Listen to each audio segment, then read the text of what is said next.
more than 25 years. Just a few moments ago, I hosted a very special call with two friends, Prime Minister Benjamin Netanyahu of Israel and Crown Prince Mohammed bin Zayed of the United Arab Emirates, where they agreed to finalize a historical peace agreement. Everybody said this would be impossible. And as you know, Mohammed is one of the great leaders of the Middle East. After 49 years, Israel and the United Arab Emirates will fully normalize their diplomatic relations.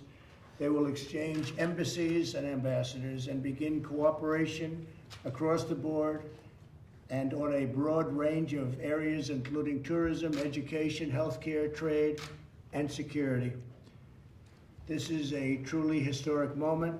Not since the Israel-Jordan peace treaty was signed more than 25 years ago has so much progress been made towards peace in the Middle East. By uniting two of America's closest and most capable partners in the region, something which said could not be done, this deal is a significant step towards building a more peaceful, secure, and prosperous Middle East. Now that the ice has been broken, I expect more Arab and Muslim countries will follow the United Arab Emirates lead, and I want to just thank them for being. It's not surprising, knowing Mohammed so well, it's not surprising they are in that lead position, and normalize relations with Israel. We are already discussing this with other nations, very powerful, very good nations, and people that want to see peace in the Middle East. So you will probably see others of these, but this is the first one in more than 25 years. This deal will allow much greater access to Muslims from throughout the world to visit the many historic sites in Israel, which the Muslims want to see very badly and have wanted to see for many, many decades, and to peacefully pray at the Al-Aqsa Mosque, which is a very special place for them. My first trip as president was to Saudi Arabia in May of 2017, and my speech to the assembled leaders of 54 Muslim countries. Every single one was by their leader, their number one leader. It was an amazing, really an incredible event, very important event. I made clear that the problems of the Middle East can only be solved when people of all faiths come together to fight Islamic extremism and pursue economic opportunity for people of all faiths. And when you look at what's happening, you're seeing a lot of progress is being made that nobody thought could possibly be made. And things are happening that I can't talk about, but they're extremely positive. I want to thank the leaders of Israel and the UAE for their courage and for their leadership to forge this tremendous agreement. It will be known as the Abraham Accord, and I'd like to ask our ambassador, David Friedman, to please explain why we're doing and calling it the Abraham Accord. David? Well, thank you, Mr. President, and congratulations to you on brokering this historic peace agreement. Abraham, as many of you know, was the father of all three great faiths. He's referred to as Abraham in the Christian faith, Ibrahim in the Muslim faith, and Abraham in the Jewish faith. And no person better symbolizes the potential for unity among all these three great faiths than Abraham, and that's why this accord has been given that name. It's a great thing. I wanted it to be called the Donald J. Trump Accord, but I didn't think the press would understand that, so I didn't do that. Avi, say a few words, please. Thank you, Mr. President. It's really been the honor of my life to work in your administration. I think this reaffirms your commitment to Israel, to the stability in the region. It's just a historic accomplishment, and it's peace. Peace is a beautiful thing, and it's something that everybody in the country should celebrate, I hope.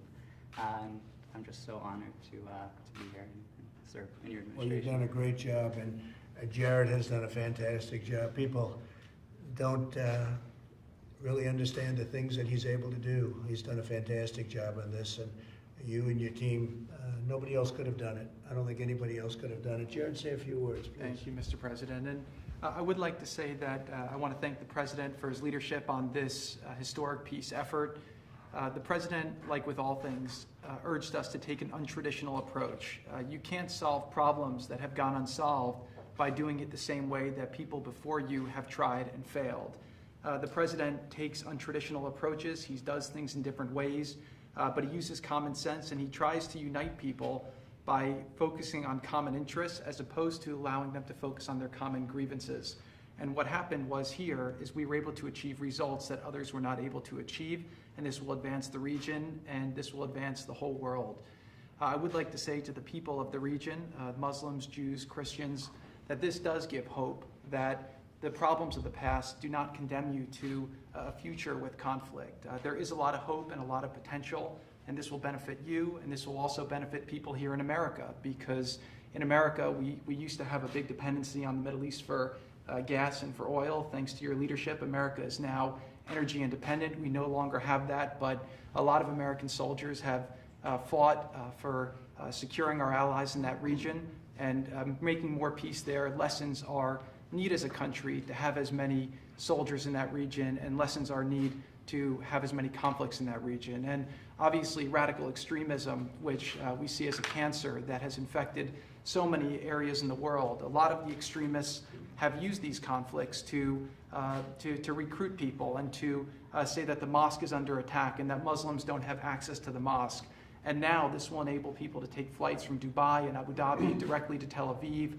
Muslims will be welcome in Israel, and this will create better interfaith exchange. So this is a tremendous step forward for peace in the world, for America, for Israel, for Abu Dhabi, and all would not have been possible without your leadership. So I just want to thank you. Very much. Thank you, Jared. What a great job.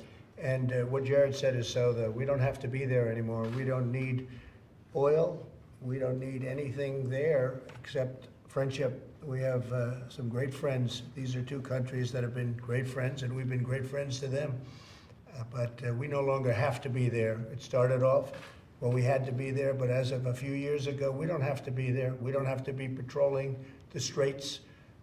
We're doing things that other countries wouldn't do, but we put ourselves over the last few years in a position where we no longer have to be in areas that at one point were vital. And that's a big statement, but we are there for our friends, and we always will be there for our friends. Robert, would you say a few words? Mr. President, thank you. The point I want to make, Mr. President, you inherited a Middle East that was a mess when you came to office. And this is one more historic step in bringing peace to the Middle East. First of all, there was a caliphate that was raging, an ISIS caliphate. And that physical caliphate was destroyed, and you brought justice to al-Baghdadi. You reassured our friends in Israel who had suffered at the end of the last administration with the UN resolution. You moved the capital to Jerusalem. You recognized the Golan Heights. In the broader region, you had a very difficult situation in Afghanistan where we were American soldiers were coming home injured, wounded, sadly in some cases dead. You've got a peace agreement now with the Taliban, and we're going to have less than half the number of troops in Afghanistan that were there when you started your term of office. And now you've brought about this historic peace deal between the UAE and Israel. This is the first time in 25 years that Israel and an Arab country have normalized diplomatic relations and entered into a peace deal. And they're the two most capable countries in the Middle East, two very capable, very skilled, very innovative allies of the United States. So it's great for Israel, it's great for the UAE, but it's also great for the American people. So you came into office with a region that was really aflame, and you've brought peace to that region, and there's more to come. And so it's an honor to be part of your team, Mr. President, and to serve under your leadership. We do have a lot more to come in the Middle East. A lot of very positive things are happening, and you'll be seeing that taking place. But when we can get a leader like UAE to head the band and get along with Israel, that's a very big step. Would you please say a few words? You've done such a fantastic job. Thank you, Mr. President. The Trump administration made history today. It's been an honor to be a part of this team that Jared has led. Peace between the Arabs and the Israelis is Iran's worst nightmare, and no one has done more to intensify the conflict between the Arabs and Israelis than Iran. And what we see today is a new Middle East. The trend lines are very different today, and we see the future is very much in the Gulf and with Israel, and the past is with the Iranian regime. It clings to power on the basis of brute force that has is facing a crisis of legitimacy and credibility with its own people, and the president's maximum pressure campaign has achieved historic results. Thank you. Great job you've done. Would you like to say something? Yes, sir. As a soldier who's been in every war since Desert Storm, it is an honor and a privilege for your leadership, Sheikh Mohammed bin Zayed and Prime Minister Netanyahu, to get to peace. So your vision and those leaders' vision on what we can do in the future is just incredible. So I would thank you as a soldier. Thank you very much. Appreciate it. Would anybody like to say a few words? Anybody here? Because you were saying plenty of words during that negotiation. So they got very quiet in front of the media. That happens on occasion. Mr. President, it's Yes, a please. historic moment. Thank you for letting us all be part of this. It is really extraordinary. Nothing is more important than peace.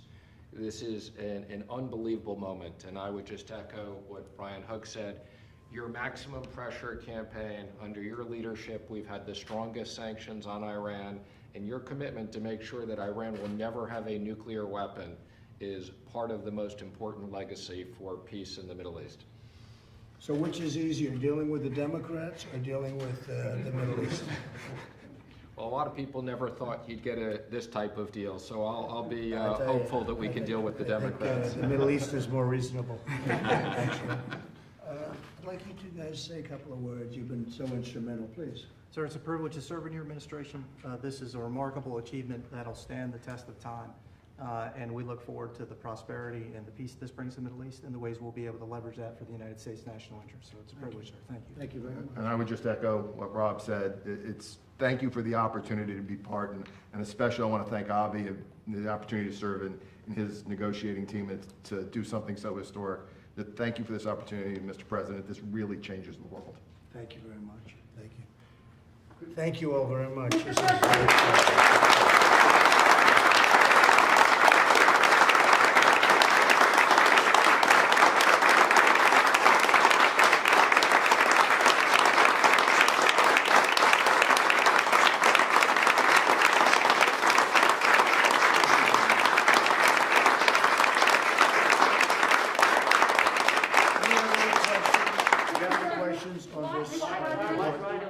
Steve, go ahead. Well, could you just describe the tenor of the conversation you had with the two other leaders? Was there any hesitation on their part No. to reason this deal? No, it was like and love. It was a tremendous relationship has been built up over the last, I would say, year. Before that, it was very tense, as everything in the Middle East is. It's very tense. It's a very tense place. But it's becoming less tense, and I have great relationships with all of the leaders.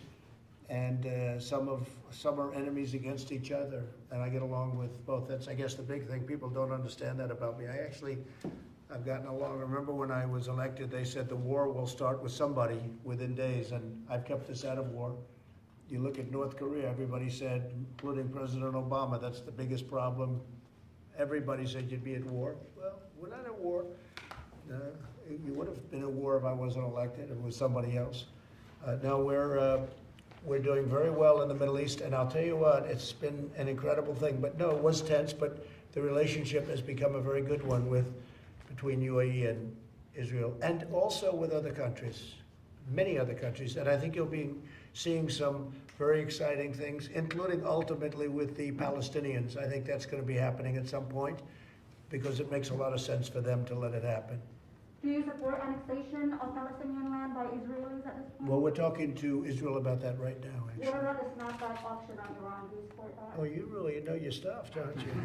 Well, we're not going to talk to you about that. We're going to work something out, and then we'll talk after it's completed. But it'll be a very satisfactory. Why now did they come to an agreement? We've been working on this for a long time. It's been a labor of love for a lot of the people in this room. And a lot of them love Israel, and a lot of them love the Middle East, and they love the countries that we're talking about, like UAE as an example, standing right here. And it's been a labor of love. They know it has to happen. And I don't want to be speaking too much about it, but if you look what's happened since I broke up that ridiculous Iran nuclear deal, money isn't going to some horrible, horrible groups, and you haven't seen the kind of terrorism that you saw before. Now, I don't like saying it, because all of a sudden they'll say, we've got to do something, but you know what? They're not getting money because Iran isn't giving money, and I appreciate that. But Iran is going through very difficult times, and I appreciate that. And I'll say this, and I can say it very publicly, that if I win the election, I will have a deal made with Iran within 30 days. They'll make a very fast deal. They're dying to make a deal, but they'd much rather negotiate with sleepy Joe Biden than with us. Why haven't you already done that? But we'll be having a deal made very, very quickly. But you know, rightfully they're waiting till after the election because there's nothing China, Iran, Russia, all of them would like to see more than have Trump be defeated where they can deal with Joe Biden, because that would be like a dream. And this was something that was very exciting. We thought this would be the first country. He's a great leader. Mohammed's a great leader. And we're very happy that he was the first country, I would say. And you're going to see many other things happening in the Middle East over a fairly short period of time. But this is the first time in more than 25 years. And UAE is big stuff. UAE is very powerful, very strong, Do you know when has one of the strongest militaries. It's big stuff. Do you know when the delegations are going to meet specifically? Very soon. I guess they'll be setting up the meetings. Do you have any time? I think the next several weeks, Mr. President. Then we expect that there will be a meeting here at the White House with the leaders. There'll be as an well. official signing at the White House over the next few weeks, okay? And other than that, we'll meet you at 5:30 or so. We'll talk and we'll actually take one of your questions, okay? All right, guys.